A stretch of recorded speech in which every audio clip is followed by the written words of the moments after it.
Shalom, sahabat Oikos. Bersama lagi dengan majalah Keluarga Kristen Oikos. Perkenalkan, saya Agatha Dewi, sejawat keluarga muda Anda. Melalui versi audiobook ini, kami ingin menyapa saudara-saudari sekalian, bahkan ketika sedang menyetir, berolahraga, memasak, atau sekedar ingin menikmati waktu hening di rumah. Oikos berusaha hadir sebagai sahabat rohani bagi setiap keluarga Kristen yang sedang bertumbuh dalam iman dan kasih. Dapatkan secara gratis ikon Natal yang kudus, kelahiran Tuhan Yesus Kristus bergaya Alexandria Mesir pada edisi ini. Pastikan Anda mendengarkannya sampai akhir. Dalam perjalanan hidup keluarga, kita sering menemukan diri kita berjalan di antara dua sisi, harapan dan kenyataan. Ada hari-hari di mana cinta terasa hangat dan ringan. Namun, ada pula masa ketika tanggung jawab, lelah, dan kecemasan perlahan mengaburkan sukacita yang dulu kita rasakan. Edisi kedua majalah Keluarga Kristen Oikos ini hadir dengan satu undangan sederhana, menjaga harapan di tengah realitas. Harapan bukan berarti menolak kenyataan, tetapi belajar melihat kehadiran Allah di dalamnya. Ia hadir di dapur yang ramai, di meja kerja yang penuh tugas, dan di doa yang sederhana di malam hari. Harapan tidak selalu berwujud jawaban besar. Kadang ia hanya hadir sebagai kekuatan untuk bertahan. Dan percaya bahwa kasih Tuhan masih bekerja diam-diam di balik semua keterbatasan kita. Kiranya setiap halaman dan setiap kata dalam edisi ini menjadi teman seperjalanan yang meneguhkan, mengingatkan kita bahwa iman bukan pelarian dari dunia, melainkan cara untuk menemukan kasih Allah di tengah dunia yang nyata. Selamat mendengarkan, dan semoga kasih Kristus senantiasa menyala di rumahmu. Rubrik pertama, Psikologi Keluarga. Pernikahan, seni bertumbuh bersama oleh psikolog Patricia Meta. Kadang cinta dimulai dengan hal-hal sederhana, tatapan yang hangat, percakapan yang mengalir, tawa yang muncul tanpa alasan. Tapi setelah pernikahan berjalan, cinta yang dulu penuh warna sering perlahan berubah menjadi rutinitas. Pernikahan pada akhirnya bukan soal bagaimana kita menemukan orang yang tepat, melainkan bagaimana dua orang yang tidak sempurna belajar bertumbuh bersama di bawah terang kasih yang sama. Kita sering lupa bahwa pernikahan adalah tempat pembelajaran yang panjang, tempat di mana dua pribadi belajar mengenal dirinya sendiri sekaligus memahami orang lain. Ada saat di mana cinta terasa begitu mudah, tapi juga ada waktu di mana cinta hanya bertahan karena komitmen. Dan justru disitulah maknanya mulai tumbuh. Cinta yang matang bukanlah cinta yang bebas dari konflik, melainkan cinta yang berani melewati luka tanpa kehilangan rasa hormat.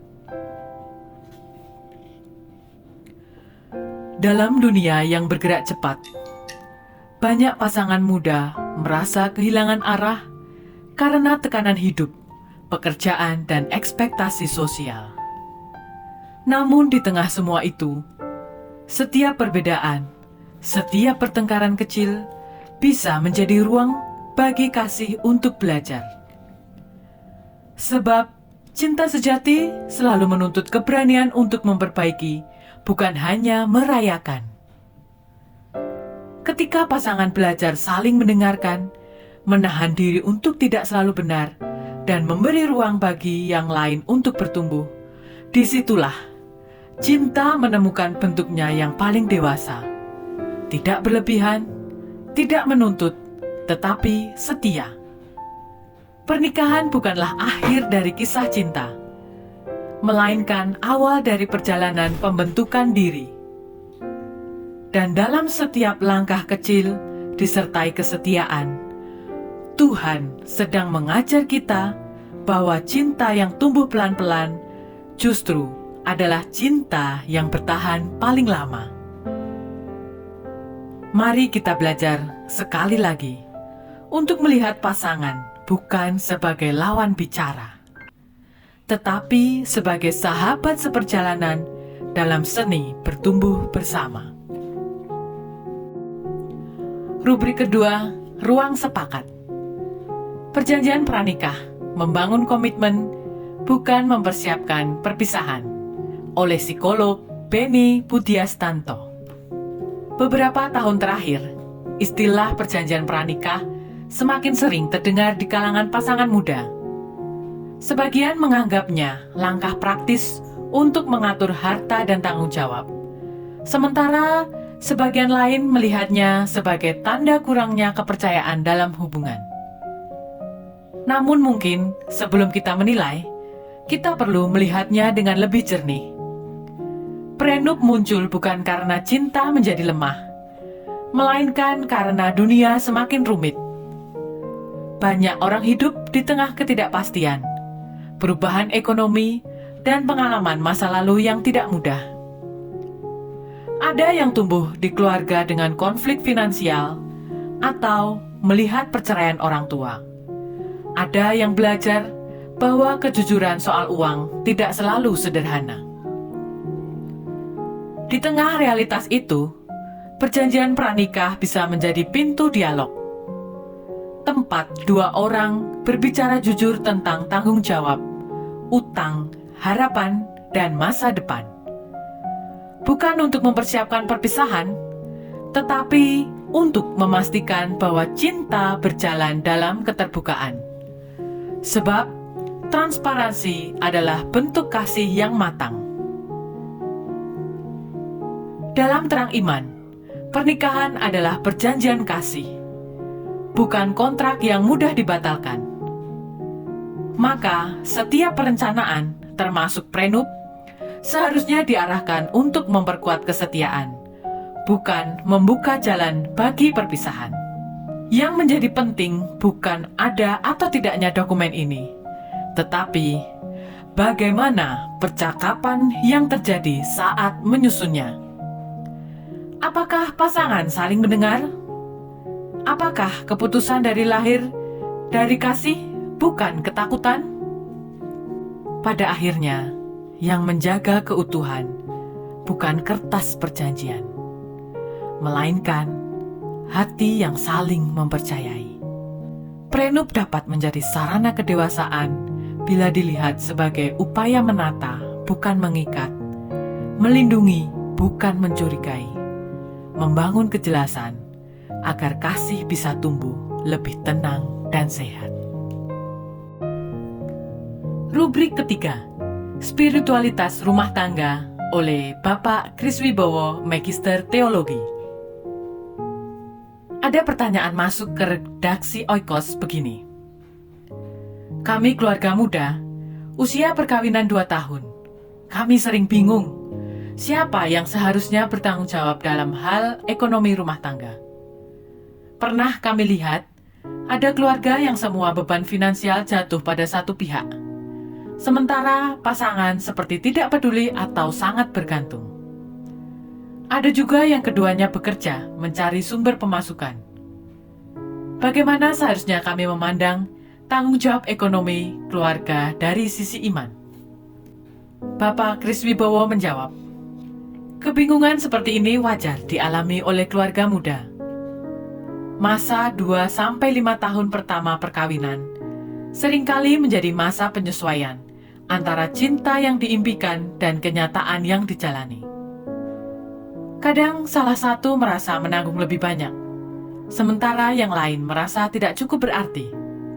Tidak sedikit keluarga muda yang memulai perjalanan perkawinan mereka dengan semangat besar, tetapi segera dihadapkan pada kenyataan bahwa hidup bersama tidak hanya soal cinta, melainkan juga tentang tata kelola, tanggung jawab, dan kenyataan sehari-hari yang kadang membuat lelah. Lalu muncullah pertanyaan tentang siapa yang harus menanggung beban ekonomi. Pertanyaan yang sering tumbuh dari rasa cemas. Apakah cinta saja cukup untuk menghadapi realitas? Dunia sekarang memang menuntut banyak hal dari keluarga. Biaya hidup yang semakin tinggi, pekerjaan yang tidak menentu, dan tekanan sosial yang membuat kita membandingkan diri dengan keluarga lain. Wajar bila muncul pertanyaan, siapa yang seharusnya memikul tanggung jawab ini? Namun, iman mengajak kita melihat bahwa pertanyaan itu bukan tentang pembagian beban, melainkan tentang kesediaan untuk berjalan bersama. Ekonomi keluarga tidak hanya soal uang, tetapi tentang bagaimana kasih diterjemahkan menjadi ketekunan, kerja, dan saling pengertian. Kitab Kejadian mencatat firman Allah, "Aku akan menjadikan penolong baginya yang sepadan dengan dia." Kejadian bab 2 ayat 18. Kata sepadan berarti saling menolong, bukan saling menindih. Allah menempatkan laki-laki dan perempuan dalam kesetaraan yang saling melengkapi, bukan dalam perlombaan siapa yang lebih mampu. Santo Yohanes Chrysostomus menulis bahwa suami dan istri dipersatukan bukan untuk saling menguasai, tetapi untuk saling menolong dalam kasih. Karena kasih itulah yang menjaga rumah dan meneguhkan dunia. Maka ketika salah satu bekerja lebih keras di luar rumah dan yang lain menjaga kehidupan di dalam rumah, keduanya sesungguhnya sedang menunaikan kasih yang sama. Demikian juga ketika keduanya bekerja untuk mencapai tujuan bersama keluarga tersebut. Dalam kisah Maria dan Yusuf, kita menemukan keseimbangan yang indah. Mereka menghadapi keterbatasan, pengungsian, dan ketidakpastian, tetapi mereka tekun menjalaninya bersama. Yusuf bekerja dengan tangannya, Maria menjaga kehidupan dengan doanya. Mereka tidak memperdebatkan siapa memberi lebih banyak, karena pusat hidup mereka bukan pada siapa yang bekerja, melainkan kepada siapa mereka mempersembahkan hidup itu. Dari keluarga kudus, kita belajar bahwa tanggung jawab ekonomi keluarga menjadi suci ketika dijalani dalam kasih dan kehadiran satu sama lain. Bapa Gereja Santo Basilius Agung pernah menulis, "Janganlah kita memisahkan doa dari pekerjaan, sebab bahkan ketika tangan kita bekerja, hati kita dapat memuji Tuhan." Kalimat itu mengingatkan kita bahwa setiap bentuk kerja, mencari nafkah, mengatur keuangan, mengasuh anak, bahkan menghibur pasangan yang sedang lelah, dapat menjadi doa yang hidup. Ketika dikerjakan dengan kasih dan kesetiaan, pekerjaan sehari-hari bukan lagi sekedar rutinitas, melainkan bagian dari ibadah. Sebab di dalam kerja yang dilakukan dengan cinta, Tuhan sedang hadir, bekerja, dan memelihara kehidupan melalui tangan-tangan kita. Mungkin langkah paling sederhana adalah mulai berbicara, bukan berdebat. Duduk bersama, menata kembali apa yang dimiliki, dan berdoa sebelum mengambil keputusan. Jangan menilai siapa yang lebih banyak memberi, tetapi lihatlah bagaimana masing-masing berusaha hadir dengan caranya sendiri. Tanggung jawab yang dibagi bukan membuat beban menjadi ringan, melainkan membuat cinta menjadi nyata. Di setiap tagihan yang harus dibayar dan setiap meja makan yang disiapkan, Tuhan hadir bukan untuk menilai, tetapi untuk menyertai. Pada akhirnya, siapapun yang menanggung tanggung jawab finansial, entah suami, istri, atau keduanya, tidak lebih penting satu dari yang lain. Dalam keluarga, kerja mencari nafkah dan kerja mengelola keuangan adalah dua sisi dari kasih yang sama. Yang satu bekerja di luar rumah, yang lain menata dan memastikan semuanya berjalan baik di dalam rumah. Keduanya sama-sama berjuang menghadirkan kesejahteraan, bukan hanya untuk kebutuhan jasmani, tetapi juga bagi ketenangan batin seluruh keluarga. Ketika suami menghargai jerih lelah istrinya, dan istri mengakui pengorbanan suaminya, disitulah kehadiran Allah terasa nyata di antara mereka. Pemazmur menulis, "Jikalau bukan Tuhan yang membangun rumah, sia-sialah orang yang membangunnya." Mazmur 127 ayat 1. Maka setiap kali kita merasa letih karena tanggung jawab, ingatlah bahwa rumah yang dibangun dengan kasih dan doa tidak akan runtuh. Di tengah segala ketidaksempurnaan, Tuhan sedang menenun keutuhan melalui tangan dan hati kita sendiri. Tuhan, ajar kami untuk menanggung satu sama lain dalam kasih, agar rumah kami menjadi tempat di mana Engkau berdiam. Rubrik keempat, praksis kehidupan. Menemukan kembali Engkau, menyalakan kembali kehangatan di kesunyian ruang keluarga. Oleh Brother Lili Krismantoro. Pernahkah kamu duduk di ruang keluarga, dikelilingi oleh orang-orang yang kamu kasihi dan mengasihimu, tetapi di dalam hati terasa kesendirian yang dalam? Inilah dunia kita hari ini. Dunia yang paling terkoneksi, namun juga paling terisolasi.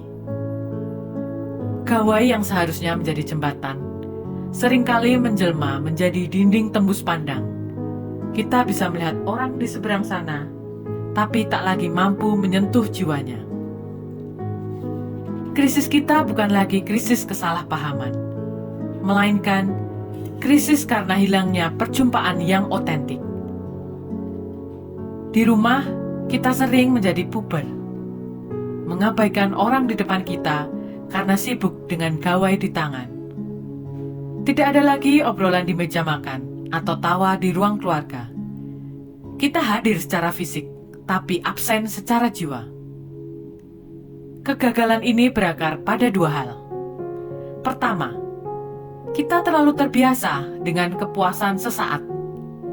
Satu like, satu komentar cepat, memberi rangsangan singkat pada otak, sehingga kita kehilangan kesabaran untuk percakapan yang perlahan dan penuh makna. Ketika anak bercerita atau pasangan berbagi cemas, kita duduk di sana menatap mereka, tapi pikiran kita berkelana entah kemana. Kita gagal menemukan mereka, karena kita sendiri tersesat dalam dunia kita. Kedua, keahlian berkomunikasi kita semakin tumpul.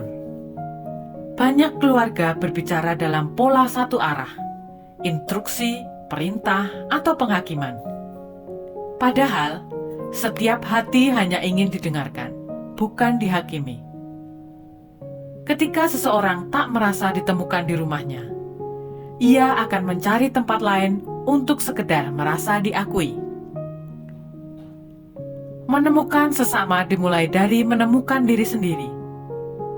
Kita diundang untuk hadir dengan utuh, meletakkan ponsel, menatap mata lawan bicara, dan berkata dalam hati, "Engkau lebih penting daripada layar di tanganku." Kehadiran utuh adalah jembatan dari jiwa ke jiwa, bukan sekedar kata-kata, bukan pula like atau share. Di rumah, ciptakan ruang yang sakral untuk saling menemukan. 15 menit bebas gawai saat makan malam. Setengah jam hening sebelum tidur untuk saling mendengarkan, bertanya sederhana, "Apa yang membuatmu tertawa hari ini?" Di masyarakat, mari kita hidupkan kembali meja komunitas, tempat kita bisa berbagi cerita tanpa agenda. Sebab konektivitas digital tak sama dengan keintiman sejati. Tuhan mengutus kita menjadi pencari, the seekers. Mereka yang berani memulai dialog dan menyalakan kembali kebersamaan. Mari tinggalkan sejenak dunia berwarna di layar dan temukan kembali wajah kasih di sekeliling kita. karena setiap orang ingin merasa dilihat, didengar, dan ditemukan. Disitulah kemanusiaan kita kembali sehati. Sebagai refleksi penutup kita, setiap halaman Oikos edisi ini mengingatkan kita bahwa harapan tidak pernah lahir dari keadaan yang mudah, tetapi dari hati yang tetap memilih untuk percaya, bahkan ketika kenyataan tidak seperti yang kita harapkan. Di tengah rutinitas, perbedaan, dan tekanan hidup, kita diajak untuk menemukan kembali kasih yang menghidupkan, kasih yang mengalir dari Tuhan sendiri, kasih yang membuat keluarga menjadi tempat pulang, bukan karena semuanya sempurna, tetapi karena setiap orang di dalamnya mau belajar untuk setia. Kiranya setiap keluarga menemukan kekuatan untuk terus berjalan, menyala dalam iman, dan bertumbuh dalam kasih yang nyata. Oikos hadir untuk menjadi sahabat rohani bagi setiap keluarga Kristen yang sedang bertumbuh dalam iman dan kasih. Apabila Anda memiliki pertanyaan, kegelisahan, atau kerinduan untuk didoakan, kami dengan sukacita membuka ruang dialog dan doa bersama. Hubungi kami melalui WhatsApp 0858 4858 4858. Kami mengundang Anda menjadi sahabat pelayanan. Persembahan kasih Anda akan menolong kami melanjutkan penerbitan dan pembinaan keluarga di seluruh Indonesia. Rekening persembahan kasih BNI 700007 atas nama Sansanti Institute. Dapatkan ikon Natal kelahiran Kristus bergaya Alexandria Mesir dengan mendukung karya pelayanan kami. Sebagai penutup, marilah kita berdoa. Tuhan, jadikanlah setiap rumah tempat Engkau berdiam, dan setiap keluarga ladang kasih-Mu yang tumbuh tanpa henti. Berkat dari Bapa, Putra, dan Roh Kudus, Allah yang Esa bersama keluarga kita. Amin.